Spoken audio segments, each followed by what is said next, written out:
Today's press conference for the Sacred Heart University Pioneers student athletes. Sacred Heart's Sports Information Director is Allison Hogue. Today we are joined by student athletes Sajeda Bonner, Nysera Pryor, and Olivia Tucker. We'll now take questions for the student athletes. Please state your name and affiliation at the beginning of each question. Alex Simon from Bay Area News Group and The Next. Really just for all three of you, what has the past, 60 hours been like going from playing in a conference tournament championship game to getting here? Olivia, if you don't mind starting. Yeah, it was an awesome feeling. To think 24 hours later after winning a championship, we were on a plane flying to California. So, just creating these memories with these girls, it's something that I'll never forget and I'll cherish forever too. Yeah, it was definitely a great feeling. We was watching Selection Sunday. It was just amazing to see, us play here, and it's just amazing to be here. Yeah, as a senior, I'm so thankful for this team. It was so exciting to celebrate every moment with them and with our coaching staff, and to be in California is amazing within a few hours, so I'm just so thankful. I hope you guys don't mind the wind that you're getting out here. I guess it's a little bit better than snow, but Sajeda, especially to win your first trip to the NCAA tournament in your home state, can you just describe what Sunday was like in that way? It was amazing. My whole family was there. My teammates' family. We were in another team's gym, but it felt like we were home because we had so much support. And I just felt coming to Sacred Heart, I was home, and that moment was so full circle for me. I loved it.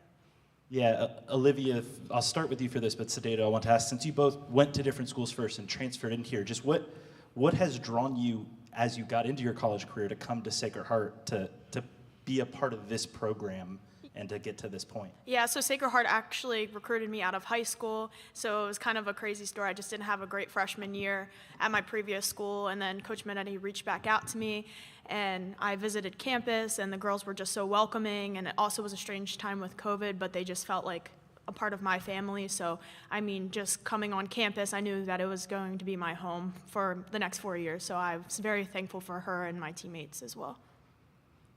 For me as well, Sacred Heart always felt like home from when I was younger, getting recruited by them. And to get the opportunity to come back after graduating, it was amazing. And to play for the 4 women that I play for, I think I'm forever grateful for them fully. And I'm so happy to be here. Nysera, as a freshman, what, drew you to this program, and especially in this moment that this is where you wanted to start your college career? Yeah, to piggyback off of what they said, I came from a big family, so this school just felt like a big family to me, and that's just why I chose to come here. And also, what better way to win with this team? We went through so much throughout the whole season, so the biggest thing for us was just to win and come together, and I think y'all can say the same thing, that we just love our team and we wanted to win. For Sajeda and Olivia, to see what Nysera has been able to do as a freshman, first time in the league, winning all 3 of the major conference awards. Just, is there, what can you guys speak to about her game and what has impressed you guys throughout this season? I'll go first. For me, what stands out about Nysera is her heart. She's so humble, she's so kind. Having a player like that in the NEC is unbelievable. And she comes to practice every single day, and her first thought is to help others. And I don't think I've seen a player like that in a really long time. So I think that's what separates her from every other player. And I think she's so deserving of every single award. To come in and be a freshman and lead a team like this, you're not going to see it again in a really long time. She made history, and her teammates continue to tell her how great she is. And I'm very proud of you. Thank you, Jay. Yeah, I also agree with everything that Sajeda said. Nia is very humble, she's very selfless, she's always looking to help others, and I think that's really important, especially with all the awards that she's getting, but she's well deserving of it. She comes into practice and works 110%, and she's pushing others as well and holding others accountable, and she's a great leader on and off the court, so I think that's what we really appreciated this season. Thanks. Allison Hogue, Sacred Heart Women's Basketball SID. This has been a tremendous season for you guys. You started off on not so the right path. You were 1-8 in non-conference play, and then you beat Fairfield, and all of a sudden you get to conference play, and you start going on a run. What changed? What adjustments did you make to get to where you are today? I would say the accountability part. We held each other accountable through everything, and I think we stuck together. You know, Coach always talked about we ride the highs, survive the lows, and I think that's the biggest thing the whole season we did. I agree. I felt like I knew this team was special coming back from Christmas because we just were so connected. We were gone for about 5 days, and it was like we didn't skip a beat. So I was like, okay, this is a family, and everybody cares about each other. So I just knew we were going to turn it around at some point, and that's exactly what we did. And I also think we were still trying to figure out who we were. We had so many new players coming in. We had transfers. We had freshmen. It was like a brand new team. So we were still trying to figure out who we were. And I think we finally did. And then we created that bond on and off the court. And I think that's really what led to our success as well. And this question's for you, Naisira. You were recruited by Sacred Heart when you were being overlooked by other schools. And when you got to Sacred Heart, you started lighting up and you started getting these points, these steals, these rebounds, and then all of a sudden, you sweep every major award in the NEC. Did you ever think this would happen? No, I never. I never thought that I would ever get this many or more awards in the same year. But I always tell people that it don't matter where you play as long as you play your game. So that's the biggest thing for me is just playing my game and showing other people from my city that they can do the same thing. Just a quick follow-up on that one, Naisira. How do you get so many steals?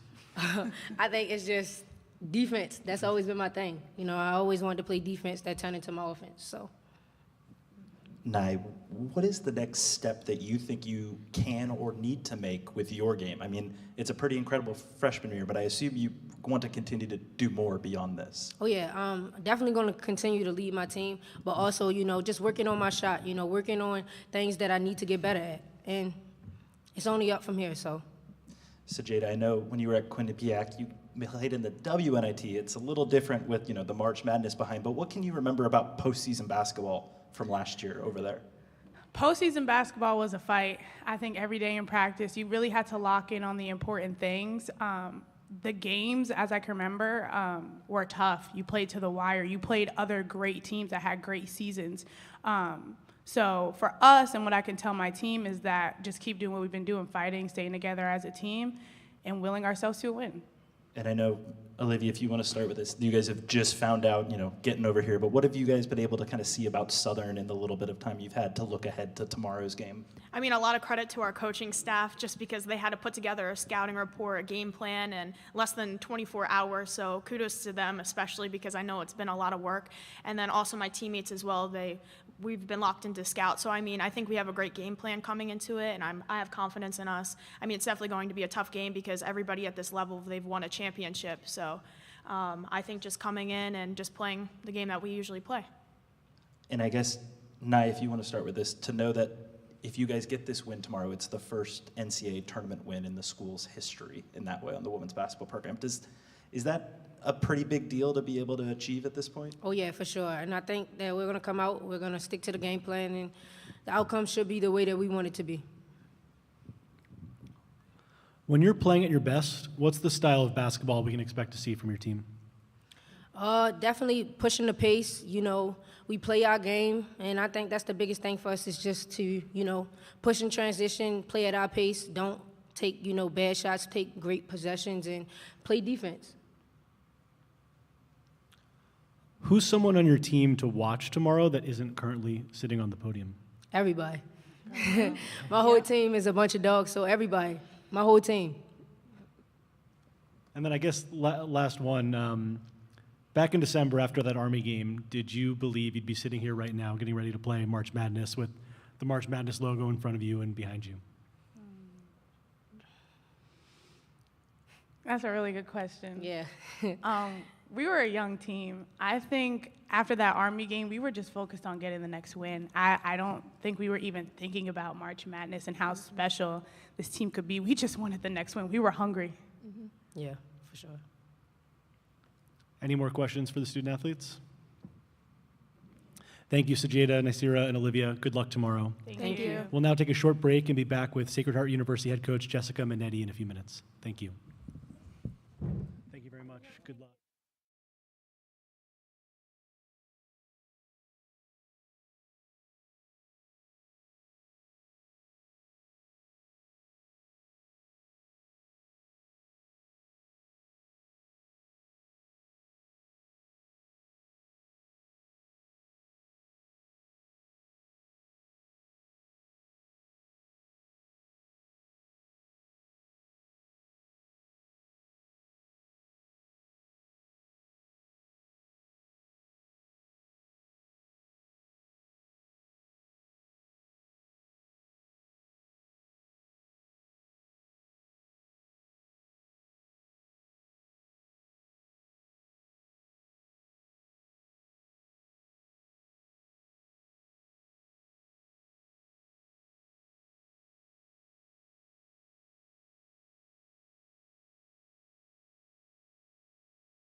As a reminder, please silence all cell phones. Welcome to today's press conference for the Sacred Heart University Pioneers head coach, Jessica Minetti. Sacred Heart's Sports Information Director is Allison Hogue. We'll now take questions for Coach Minetti. As a reminder, please state your name and affiliation at the beginning of your question. Alex Simon from Bay Area News Group in the Next. Jessica, to get to this point, and I mean, with March Madness behind you, has it settled in yet that you're at this stage? Oh my gosh, it's a dream come true. I think today in film, we were talking to the players about the little girl that got to watch March Madness for the first time. And I think, sorry, I don't mean to get emotional, but I think these moments are so special because you work your whole life for this. Some coaches never get to experience this. Players who work their whole life, talented players, deserving players, don't get to experience this, and we are living that dream right now. So it's a true full circle moment, and we are so grateful to be here. I got a tip from somebody that on a podcast that you are on coming out tomorrow that you've been coaching for quite a while, but had never won a postseason tournament. To kind of get this achievement that way, just what can you say to this group as to how they were able to pull it off? That you could not have written a more incredible story. You talked to my players earlier, 2 of which we recruited and told us initially no, and ended up coming back here to play this year and last year.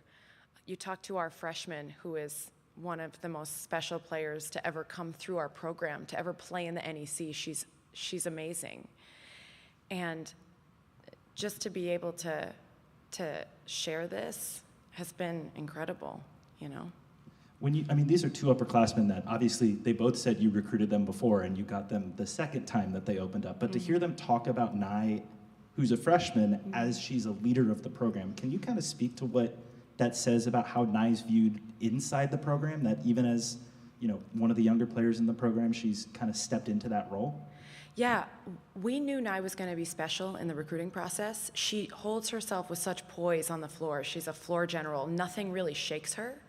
Nothing rattles her. She's been a proven winner since before I even saw her play for the first time.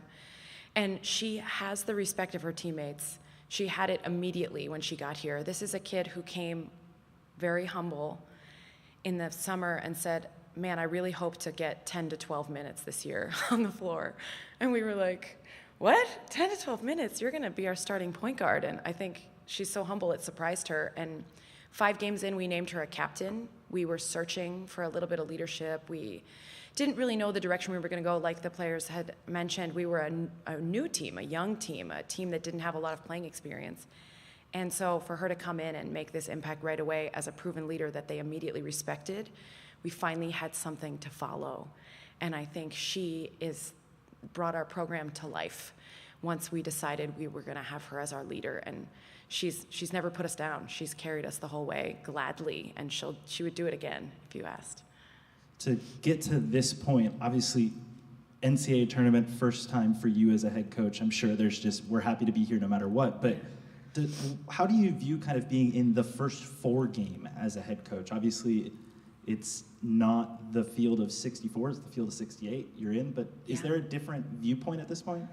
I think our viewpoint is we've been so hungry. The whole season, we have had nothing to lose. Like we even said it before the championship game. We said, hey, FDU has everything to lose right now, and we don't. We were picked 6th. Nobody picked us but us, right? It was us versus everybody the whole season, and that's been what's been fueling our fire. And so I think to be in this first 4 game against a comparable team, a very good team, I've watched a lot of film on them in the last 48 hours, we're hungry. We're hungry to continue to make history. We talked about writing this great book this year, and every time we have an opportunity, it's a new chapter. And this is another chapter that we want to write. Our story's not over. And so if we can continue to write our chapter and make history, we would be so proud. We'd be so proud to bring that back to our university and our basketball program. And I guess, if you're a 16 seed directly into the first round against a 1 seed, that's a pretty daunting task. Yeah. To be in this, Yeah. and maybe you kind of said a comparable opponent, it's a chance for the program to get their first NCAA tournament win in the history. Is that kind of a selling point to the group to say, this is the chance you get on Wednesday? Oh, they are bought in. They knew it when we saw, first of all, when we saw that we were in this region. I mean, most of these kids have never been to California. So for our players to have this experience to come here to a historic university, to play inside this pavilion and have this experience at March Madness is first and foremost amazing, right? Unforgettable. And then to have a winnable game, they were bought in. They're like, Coach, we're gonna win. You know, they were hyped. They were talking about it. It's been on our mind since we got on this beautiful plane that the NCAA provided for us and came out here. So yeah, we're super excited for the opportunity to make history and hopefully get this win and meet Stanford on Friday and, you know, see how it goes. Sorry that the weather couldn't be a tiny bit better for you guys when you got out here, but I guess it's better than snow. When you approach a game against a team, I know that they won Saturday night, you guys win Sunday afternoon, and it's just high flying. But what is the thing about Southern on film that kind of stands out to you as you've gotten the scout on them? You know, they were a 4 seed that gritted their way to a championship. I mean, they beat Jackson State, a very good team, in the semifinals. Their guards are athletic and dynamic and get downhill, and they play tough. They're physical, and you know, similar to us on paper. We're very similar from a number standpoint.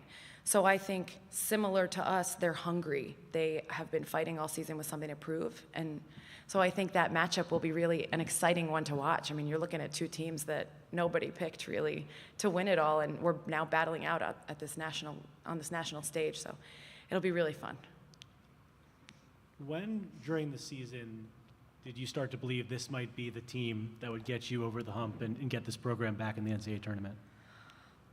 That's a great question. We went through it in like the player said, that non-conference was tough, but we were always right there.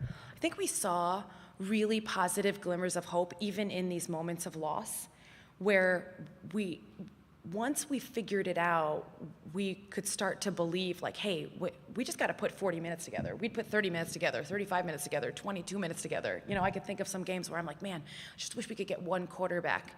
So I think we had a big turning point when we came back from Christmas break. We had a bye, so we had scheduled a non-conference opponent, and we finally put 40 minutes together, played great, and won. And I think that win, I was talking to that coach the other day, and he was like, I think that win propelled you guys. And I think he's right. I think we just had to get that win under our belt to get some confidence. And then our first 2 conference games, we were able to put 40 minutes together. And from that point, I blinked, and we were 7-1 in January. And I was like, oh my gosh, we're really winning. Like, the players are really buying in. They're believing. They're holding each other accountable. They're doing all these things that we had struggled with. And so they really are close. They care about each other. They really believe in that family bond that they've created. And once they decided to play for each other is, I think, when I knew we had something really special going. And we finished the season very well, and we got to these playoffs, and they were just so hungry. And my assistant always told me, we're going to be fine. Everything. I'm very nervous. I'm always thinking about, you know, the things we have to be prepared for. But my assistant coaches and staff are amazing, and they were like, Coach, we're going to be fine. We got this. They want this. And I finally believed, and with 13 seconds left in the championship game, I finally smiled and was like, oh my God, we did it. So it was really kind of fun. Not with 14 seconds, it was the 13-second one. It was 13.7. Amelia Wood was on the free throw line. She hit a free throw to get us up 11. And in my brain, statistically, I was like, there's no statistical way we could lose now. And that's what I believed. I cracked my first smile. As you get to this point, you want your players, I'm sure, to enjoy the moment. Is there, I guess maybe, you know, right when you hit the practice floor here, is that when you're hoping to flip the switch, or do you kind of want them to be balancing that enjoyment the entire time? Oh, we've asked them to live in this moment with us the entire time. I mean, from the second, I think we pulled a bus up to a chartered plane and they stepped on with all their cameras out. I mean, we've been documenting every second of it. This is a once-in-a-lifetime experience. So we've really challenged them to say, hey, we got to lock in and take care of business, and this is a business trip, and we're here to win, but man, enjoy every second of this. This is incredible, and you earned it. Nobody gave this to you, and you should feel really good about it. And obviously, you know, with the first four, it would mean if you guys make the run all the way that it's an extra game to play, but it does give you guys an opportunity where everybody in women's basketball is going to be watching Sacred Heart tomorrow night. What can that spotlight kind of mean for the program? It's so special. I've been the head coach here for 10 years, and we've been very close to getting to the tournament for a long time. And we've had great players, and I've had an administration that you would die to have as a head coach. They're so supportive. And we knew that getting this program back to the national level was going to be really important. And so for us to be able to play here on this national stage and represent our university, they're the best. We have the best fans. We have the best support. We had all the athletes send us off on our journey out to California. It would mean so much to us to be able to continue to make our university proud and really bring basketball back to that national level. I know you touched on it a little bit earlier, Coach, but I know most coaches, when they get up here, will always talk about their student athletes, their players, but you've been here 10 years. We know how hard coaches work. Yeah. What does it mean for you to be in the NCAA tournament, for you? Yeah, it's surreal. I almost still can't believe it. There are moments when I get really emotional when I'm sitting in my room thinking about, oh my gosh, like I said earlier, you work your whole life for this. I've dreamed about this. I used to watch UConn. I watched UConn win a national championship with Jen Rosati and Rebecca Lobo when I was 18 years old. And you dream of it. You dream of having a chance to be here. And we do work really hard. Everybody works hard, right? You have winning seasons and losing seasons, and you're just grinding. And I'm beyond grateful and thankful for the support system over the last 20 years now. I've been coaching that I have had in my life and that our players have had in their lives. And having the opportunity to just be here I will never forget this. It is amazing. To focus very inwardly on your team and the game tomorrow, Yeah. obviously with the guards that they have, I guess when you know how aggressive Nye can be defensively, is that kind of an ease in your brain, or do you always have to worry just a little bit if a whistle's a certain way, if there could be trouble in that regard? I'm always worried. There's never a minute of the game where I'm not thinking about what the worst possible thing that could happen is. But I also think I trust the team, and they protect Nye. And Nye's really smart. I think, quick story, preseason, whenever freshmen come to practice, they come from high school where you can maul people. You can have 2 and 3 and 4 hand touches, and you can constantly have arm bars. So for the first month and a half of practice, every time Nye touched someone, we'd blow the whistle and call a foul. All freshmen, right? We would call it. She would get so frustrated. She'd be like, oh, and she's such a competitor, and she'd be so mad. And I'm like, I promise you we'll save you. And she didn't believe us until we went to Quinnipiac. We scrimmaged, and in the scrimmage, she had 7 fouls. I'm not kidding, 7. And we were finally like, now do you see? And she was like, I got you, Coach, I got you. And I think from that point, freshmen have to go through those moments, but I think all our freshmen have learned how to be really smart. We play with some kids that have foul trouble, and I worry still, but I think our team really protects Nye, and I think Nye's smart enough now to understand how to play through some things. So that valuable playing experience as a freshman, you're looking at 25, 30 minutes a game over 28, 30 games. I'm a little more settled now with that trust. Yeah, I know a lot of coaches say at a certain point in their first season they're no longer freshmen. Are you kind of a believer in that regard, and or is she still? No, we said it. We said the other day before we started playoffs, we're like, hey, freshmen, you're sophomores now. So that's it. You have grown, you have minutes, you have experience. You're sophomores now. We don't make any more freshman mistakes and do freshman excuse things. So yeah, that was definitely our mentality. And I'll tell you what, we had 3 freshmen on the floor when that buzzer sounded. They are playing like seasoned veterans, and you couldn't be more proud of their growth as a class. Any more questions for Coach Minetti? Thanks so much, Coach. Good luck tomorrow. Thank you.